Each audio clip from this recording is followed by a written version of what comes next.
Hello everyone, it's Quick One again. How are you doing there? Lembe on ṣàlàáfíà ní iṣẹ́ wa ọ̀dẹ̀ ò dàbí.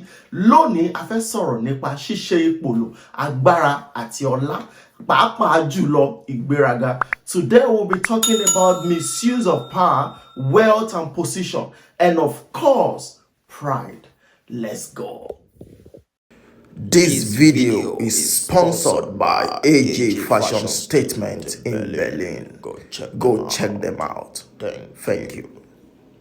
Welcome back. There are some people, immediately they start acquiring wealth, getting to a position, especially a place of authority, having power in their palms. They start misbehaving, behaving like God. Irú àwọn èèyàn bẹ́ẹ̀ ló jẹ́ pé tán bá ti dé ipò kan àbí kejì, ìka kan kò ní wọ̀ wọ́n nídìí mọ́. Irú àwọn èèyàn bẹ́ẹ̀ ní ọkùnrin tó jẹ́ pé tí obìnrin bá bá ìrànlọ́wọ́ wá sí ọ̀dọ̀ wọn, àfi tán bá bá onítọ̀hún lájọṣepọ̀ kan tó lè ṣe nǹkan kan. Ọ̀pọ̀lọpọ̀ obìnrin náà ti bà láyé jẹ́, ọ̀pọ̀lọpọ̀ ọkùnrin náà ti bà láyé jẹ́ pẹ̀lú irú ìwà báyìí. Irú wọn wọ́pọ̀ nígboro, nínú ẹbí, láwùjọ àti ní orílẹ̀-èdè. A lè fẹ́ wọn kù nínú ìjọ pàápàá. We have a lot of them in our different places of work in our society. What about this character? Báwo ni irú ìwà báyìí ṣe jẹ́? Ẹ jẹ́ ká kọjá lọ. The Bible made me understand in the book of 1 Samuel chapter 8 verse 19 to 22 about a certain man called Saul. He was the first king of Israel.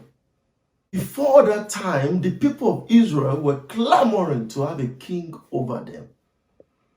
Ọkùnrin yìí lórúkọ rẹ̀ jẹ́ Saul, ọba àkọ́kọ́ ní ilẹ̀ Israeli.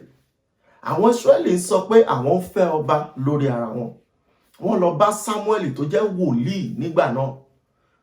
Nígbà tí atótónu pọ̀jù, Samuel gba ọ̀dọ̀ Ọlọ́run lọ. Ó rí àǹfààní ńlá, àǹfààní tabua, oore ọ̀fẹ́ ńlá, orí gbà látọ̀dọ̀ Ọlọ́run. Kí nìdí? He was not the only one among the people of Israel at that time. But God chose him. He was anointed and installed as a king. A yan Sọ́ọ̀lù sí ipò ọba. Samuel chapter 12 from verse 13 to 15. God said to Saul and his people, "If ye will fear the Lord and obey him and continue to walk before him. But if ye disobey him, the hand of God will be against you." Ǹjẹ́ èyí pọ̀jù fún ọmọ Ádámọ̀ láti ṣe, láti rìn ní ìlànà àti òfin Ọlọ́run, ẹni tí ó yàn sí ipò? Ǹjẹ́ Sọ́ọ̀lù tiẹ̀ ṣe èyí? Torí pé a kì í mọ̀wọ̀ èèyàn tán àfi ìgbà tí agbára bá dé ọwọ́ rẹ̀. You can never know the true color of a man until he has power in his hands. And it got to a time God gave an assignment to Saul, now King Saul, to do. But Saul disobeyed God. Ó sì ṣe, Ọlọ́run gbé iṣẹ́ fún Sọ́ọ̀lù láti ṣe, Sọ́ọ̀lù ọba. Ṣùgbọ́n Sọ́ọ̀lù ṣàìgbọràn sí Olúwa. And for this reason, God rejected Saul. And God regretted that he had made Saul king. Ó sì ṣe, Ọlọ́run kábàámọ̀ pé mo ṣe mú Sọ́ọ̀lù, mo ṣe sọ di ọba. A sì yọ Sọ́ọ̀lù kúrò ní ipò. God replaced him. Òwe Yorùbá ní bọ́bà kan ò kú, ọba kan ò ní jẹ. Ṣùgbọ́n kò ń ṣe bíi ti Ọlọ́run. God replaced Saul and chose a new king. Ìwọ alágbára tó ń ṣagbára lò, ìwọ alágbára tó ń ṣe ipò lò, tó sì ń ṣe ọlá lò, tó ń hùwà ta ní òun mi. You with such character that you have little or no regard for God. If you don't respect God, how do you respect a fellow human being?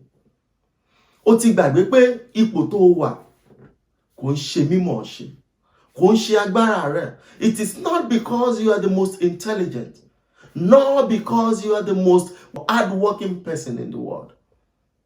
Ipò tí o wà lẹ́ni ó ní ìdí pàtàkì tí o ṣe wà ńbẹ̀. There is a reason you are in that position you are today. And that is why you have to start using that position very well. Because one day, you will account for it.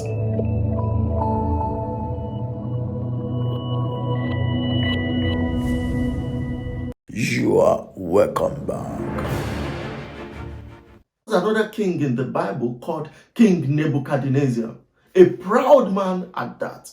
Ìgbéraga ọba náà pọ̀ débi wípé ó ń hùwà ta ni ó mú mi. Ṣùgbọ́n nígbà tí Ọlọ́run ṣetán pẹ̀lú rẹ̀, ó bá ẹranko inú igbó jẹun papọ̀ fún odidi ọdún méje. And God dealt with him that he ate with the animals in the forest for good 7 years.